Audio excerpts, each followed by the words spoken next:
बिस्मिल्लाहिर्रहमानिर्रहीम। अस्सलाम वालेकुम। आज हम बात करेंगे हनीफ अब्बासी के एफिडेंट केस के हवाले से। बड़ी अहम डेवलपमेंट आई है। आज एएनएफ रावलपिंडी ने एक अहम फ़ैसला सुनाया है इस केस के अंदर, और उस आज की हेयरिंग से पहले मैं आपके साथ शेयर करना चाहूँगा कि एफिडेंट का मामला क्या है, और हम थोड़ा सा इसका बैकग्राउंड देख लें।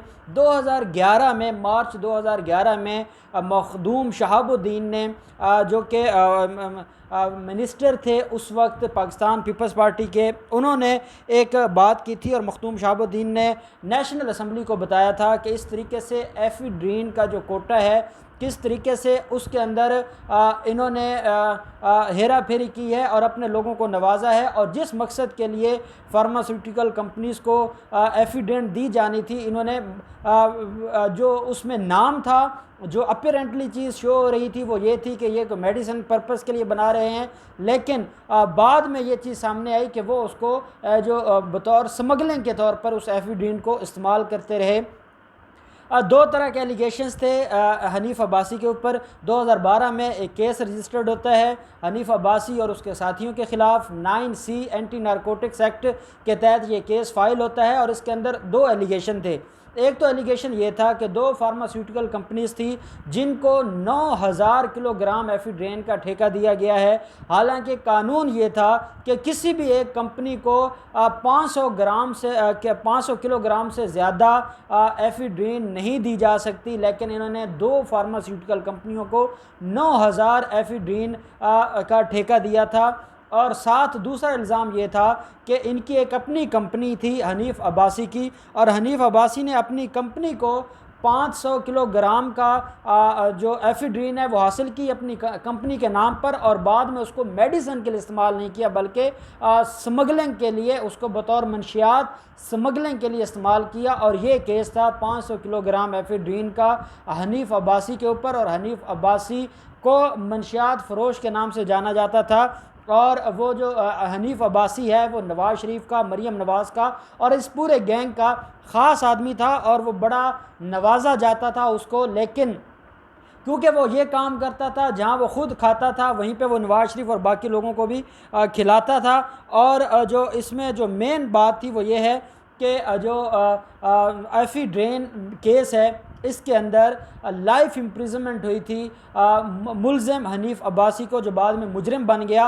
हालांकि 9C के केस में ये जो ऑफेंस था इसकी सज़ा मिनिमम जो लाइफ इम्प्रिजनमेंट है और मैक्सिमम डेथ सेंटेंस है, लेकिन वो डेथ सेंटेंस ना दी गई, बल्कि सिर्फ़ और सिर्फ लाइफ इम्प्रिजनमेंट में इसको सेंटेंस किया गया, इसको सज़ा दी गई। और इसने लाहौर हाई कोर्ट के अंदर अपील फ़ाइल की, और अपील फ़ाइल करने के बाद इसके ख़िलाफ़ जो सारे का सारा मैटर था, जो सारी की सारी चीज़ें थी वो बड़ी वाज़ेह थी। और जो जस्टिस आलिया नीलम की सरबराही में एक बेंच बना, उसने समाअत की, और ये कैंप जेल लाहौर के अंदर ये जेल के अंदर था।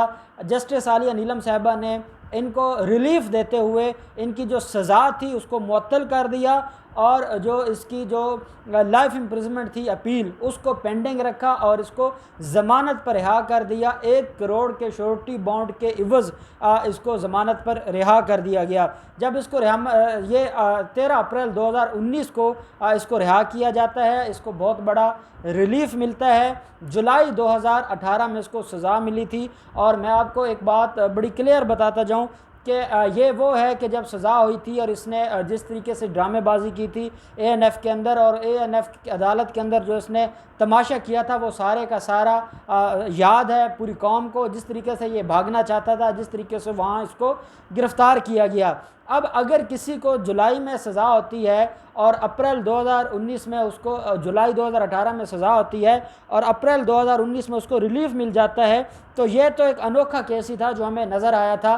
क्योंकि एंटी नारकोटिक्स के जो मैटर्स हैं, जो मंशियात फ़रोशी के मैटर्स हैं, वो तो छोटे छोटे जो मैटर्स हैं, छोटे छोटे जो लेवल है उसके ऊपर दरख्वास्त ज़मानत नहीं मंजूर होती, लेकिन ख़ास लोग थे और ख़ास रिलीफ़ दिया गया, और 13 अप्रैल 2019 को रिहा कर दिया जाता है। जब वो श्योरिटी बॉन्ड जमा हो जाते हैं उसके बाद जो एडिशनल रजिस्ट्रार थे लाहौर हाई कोर्ट, वो इनकी रिहाई के परवाने के ऊपर सिग्नेचर कर देते हैं। जब इसकी रिहाई होती है पूरी PMLN बहुत ज़्यादा खुशी मनाती है, उनके कारकुनान वहाँ इकट्ठे हो जाते हैं और ऐसे लगता है कि कोई बहुत बड़ा कारनामा किया था और उस कारनामा की वजह से उसको गिरफ़्तार किया गया था और बेगुनाह उसको जेल में रखा गया था और अब रिहा हुआ है, और इस तरीके से खुशियाँ मनाई गई थी। अब लास्ट टाइम 20 जनवरी 2020 को इस केस के ऊपर जो इसकी अपील है 13 अप्रैल 2019 को रिलीफ ले लिया जाता है, उसके बाद अपील नहीं लगी थी। 20 जनवरी 2020 को last time Lahore high court के अंदर जो दरख्वास्त है, इसकी जो अपीलें हैं वो समाअत के लिए फ़िक्स हुई थी, लेकिन मिर्ज़ा वकास रऊफ़ साहब, जस्टिस मिर्ज़ा वकास रऊफ़ साहब और जस्टिस इबादुर रहमान लोधी साहब, 2 रुकनी बेंच था। जस्टिस मिर्ज़ा वकास रऊफ़ ने अपने आप को साइड पे कर लिया था और माजरत कर ली थी इस केस को सुनने से, जिसकी वजह से वो बेंच टूट गया था। बेंच टूटने की वजह से जस्टिस इबादुर रहमान लोधी साहब ने फरमाया था कि अब हम इसको, ये जो समर वेकेशंस हैं, इन छुट्टियों के बाद सुनेंगे। ये जनवरी में ये ऑर्डर हो रहा है कि ये छुट्टियों के बाद हम इस अपील को सुनेंगे, और वो अपील आज तक पेंडिंग है। बेल का रिलीफ मुलजिम ने लिया हुआ है, मुलजिम अपनी लाइफ इंजॉय कर रहा है, और उसके बाद अभी ये जो नवाज़िशात हैं इसका सिलसिला थमा नहीं था कि आज एक बहुत बड़ी नवाजिश कर दी गई है। जिस मुलजिम की अपील अभी पेंडिंग है और जिसके ऊपर अभी ये साबित नहीं हुआ कि वो एक्यूट हो गया है या वो मासूम था या उसने कोई गुनाह नहीं किया था, क्योंकि सस्पेंशन ये एक टेम्परेरी रिलीफ होता है कि जब तक अपील पेंडिंग है तब तक मुलजिम को रिहा किया जाए। अगर अपील मंजूर हो जाती है तो वो वैसे बरी हो जाएगा, अपील खारिज हो जाती है तो वो दोबारा अरेस्ट हो जाएगा और वो अपनी सज़ा मुकम्मल करेगा।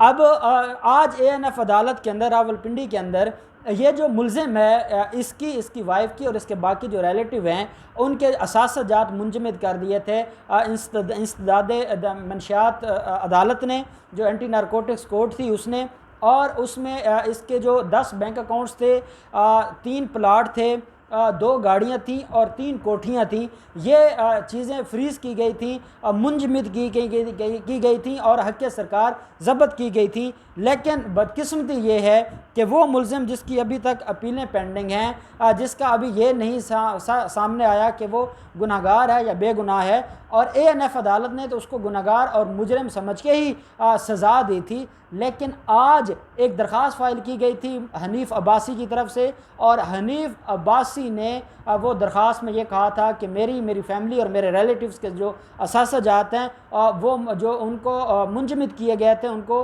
दोबारा से बहाल किया जाए, और वो दरख्वास्त पेंडिंग थी। आज ANF रावलपिंडी ने उसके ऊपर फ़ैसला सुना दिया है और मुजरिम हनीफ़ अब्बासी के तमाम असासजात को दोबारा बहाल कर दिया गया है ANF रावलपिंडी की तरफ से। उनके जो 10 बैंक अकाउंट्स थे वो भी दोबारा ओपन हो गए हैं, उसकी जो 3 कोठियाँ थी वो भी दोबारा से उसको मिल गई हैं, और उसके जो बाकी गाड़ियाँ थी और प्लाट वगैरह थे वो सारा का सारा कुछ मुलजिम को मिल गया है। इधर अपील पेंडिंग है, अपील में 6 महीने लगते हैं, 1 साल लगता है, 2 साल लगते हैं, 10 साल लगते हैं। जब तक अपील पेंडिंग है मुलजिम जेल से बाहर है, वो अपनी लाइफ इंजॉय कर रहा है, चाहे तो वो घर बेच दे, चाहे तो वो प्लाट बेच दे, चाहे तो वो उन अकाउंट्स से पैसे निकाल ले, और ये सारा कुछ हो जाएगा। और फिर बाद में कौम अदालत की तरफ देखेगी, ऑनरेबल कोर्ट की तरफ, कि जनाब आपने जो इसका असासजात मुंजमद थे और अपील पेंडिंग थी और अपील अभी डिसाइड नहीं हुई थी और आपने उसको रिलीफ दे दिया था, आपने उसके असासजात बहाल कर दिए थे, और वो मुलजिम सारा कुछ बेच के खा गया है और मुलजिम ने कुछ छोड़ा ही नहीं है, बाद में वो जेल में चला भी जाएगा तो जो रिकवरी होनी थी, जो उसने हराम के माल से कमाए थे, क्योंकि 2 तरह की सज़ाएँ होती हैं, एक तो लाइफ इम्प्रिजमेंट थी, दूसरा फ़ाइन होता है कि जो कुछ कमाया गया था उस जो स्मगलिंग है वो सारा का सारा हक़ सरकार ज़ब्त हो जाता है। तो वो जो ज़ब्त हुआ था, जब आपने वो बहाल कर दिया है तो फिर अपीलों के बाद उसकी क्या कंडीशन रहेगी, क्या सूरत हाल रहेगी।